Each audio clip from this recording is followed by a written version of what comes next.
Haïti, peuple de la première terre noire libre du monde, peuple de Toussaint Louverture, de Jean-Jacques Dessalines, de Catherine Flon.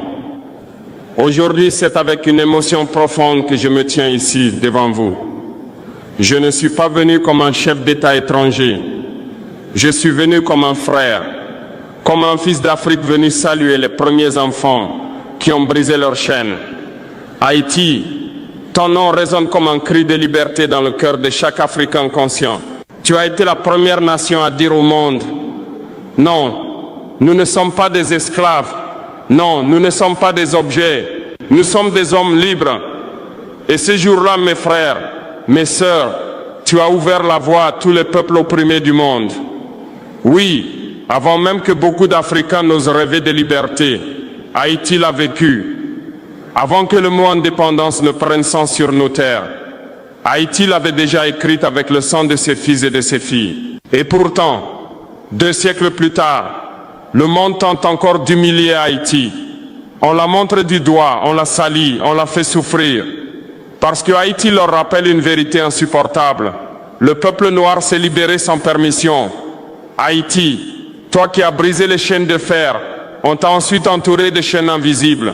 La dette, la faim, la corruption imposée, la déstabilisation orchestrée. Mais aujourd'hui, je viens te dire ceci. L'Afrique ne t'a pas oublié. Le Burkina Faso ne t'a pas oublié. Et moi, Ibrahim Traoré, je te tends la main de l'Afrique renaissante. Oui, frères et sœurs, l'heure est venue de renouer le fil brisé entre l'Afrique et Haïti. Car nous ne sommes pas séparés par l'océan. Nous sommes unis par le sang, par la mémoire et par la douleur. Haïti, ton histoire est un cri sorti des entrailles de la terre, un cri d'hommes et de femmes arrachés à l'Afrique, jetés dans les cales des bateaux comme du bétail, et qui ont refusé de mourir esclaves. Ils ont chanté malgré les chaînes, ils ont dansé malgré les fouets, et un jour ils ont dit « assez ». Oui, ce assez a traversé l'Atlantique, il a franchi les océans, il a atteint nos villages, nos savanes, nos forêts. Et depuis ce jour, chaque Africain qui se bat pour sa dignité, chaque peuple noir qui refuse l'humiliation, porte en lui une étincelle d'Haïti. Vous êtes le premier peuple noir à avoir écrit son indépendance avec son propre sang. Vous êtes le premier à avoir prouvé que l'homme noir pouvait se gouverner lui-même. Et c'est cela, mes frères, mes sœurs, que les puissances du monde ne vous ont jamais pardonné. Ils ont détruit vos récoltes, ils ont ruiné vos ports. Ils vous ont imposé une dette monstrueuse pour avoir osé être libre. Haïti a payé le prix de sa dignité. Mais malgré tout, Haïti n'a jamais plié. Et quand je vois aujourd'hui vos jeunes, vos femmes courageuses, vos hommes dignes, je me dis, le feu sacré ne s'est jamais éteint. Il brûle encore. Il brûle dans chaque regard, dans chaque chanson, dans chaque prière. Et ce feu, c'est le même feu qui brûle aujourd'hui à Ouagadougou, à Bamako, à Niamey, à Accra. C'est le feu de la reconquête noire. C'est le feu de l'unité africaine. C'est le feu de la mémoire retrouvée. Haïti, tu n'es pas une île isolée. Tu es le symbole vivant de la résistance du peuple noir. Tu es la preuve que notre liberté ne dépend pas de l'Occident. Elle dépend de notre courage, de notre foi et de notre unité. L'Afrique et Haïti, 2 continents séparés par la mer, mais un seul cœur, un seul combat, une seule âme. Ne pleurez pas, mes frères. Car les larmes que nous versons aujourd'hui ne sont pas celles de la tristesse, ce sont les larmes de la mémoire, ce sont les larmes d'un peuple qui se souvient et qui se relève. Haïti, tu n'as pas seulement brisé tes chaînes, tu as illuminé le monde.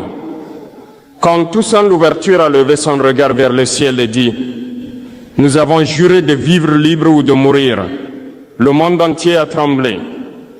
Ce jour-là, le vent de la liberté noire a soufflé depuis les montagnes de Saint-Domingue, jusqu'aux côtes d'Afrique, jusqu'aux forêts du Congo, jusqu'aux savanes du Mali.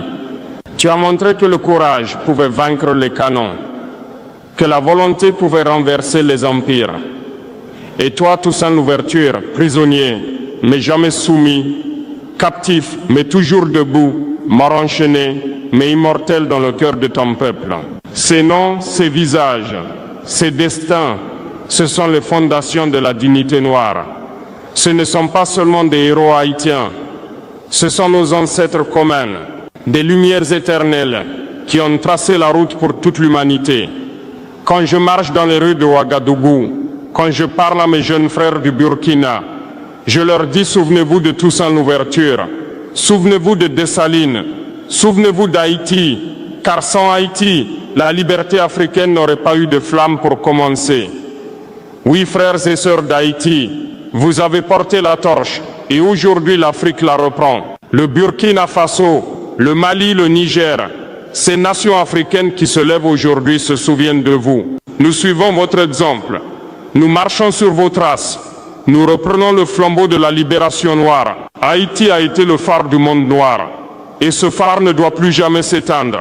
Ce n'est pas seulement une nation, c'est une mémoire vivante, une terre sacrée, où le mot liberté a retrouvé son vrai sens. Et je vous le dis, ici du fond du cœur, l'Afrique vous doit une dette éternelle. Une dette non pas d'argent, mais de reconnaissance, de respect et d'amour. Oui, Haïti est forte, et Haïti ne sera plus jamais seule. Mes frères, mes sœurs, le monde prétend que l'esclavage est terminé. Mais ouvrez les yeux, les chaînes n'ont pas disparu, elles ont changé de forme. Autrefois, on enchaînait les poignets. Aujourd'hui, on enchaîne les nations par la dette, par les contrats injustes, par les institutions internationales, par des présidents corrompus que les puissances soutiennent.